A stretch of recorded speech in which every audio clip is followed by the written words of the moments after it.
দেখুন, আপনি প্রিয় নবীর জীবনী কতটুকু জানেন এবং কয়টি প্রশ্নের উত্তর দিতে পারেন। প্রশ্ন 1, হযরত মুহাম্মদ সাল্লাল্লাহু আলাইহি ওয়াসাল্লাম কত বছর বয়সে প্রথম বিবাহ করেছিলেন? এ 20 বছর, বি 25 বছর, সি 30 বছর। সঠিক উত্তরটি হবে অপশন বি 25 বছর। প্রশ্ন 2, হযরত মুহাম্মদ সাল্লাল্লাহু আলাইহি ওয়াসাল্লামের শেষ স্ত্রী কে ছিলেন? এ সাফিয়া রাদিয়াল্লাহু আনহা, বি মাইমুনা রাদিয়াল্লাহু আনহা, সি জয়নব রাদিয়াল্লাহু আনহা।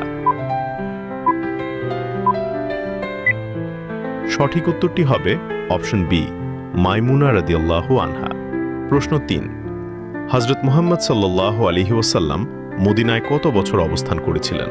এ 10 বছর, বি 12 বছর, সি 13 বছর। আপনি যদি ইসলামকে ভালোবাসেন তাহলে কমেন্ট করুন আই লাভ ইসলাম। সঠিক উত্তরটি হবে অপশন এ 10 বছর।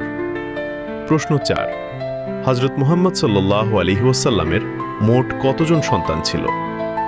এ 5 জন, বি 7 জন, সি 6 জন। আপনি কয়টি প্রশ্নের উত্তর দিতে পেরেছেন অবশ্যই কমেন্টে জানান। সঠিক উত্তরটি হবে অপশন বি 7 জন।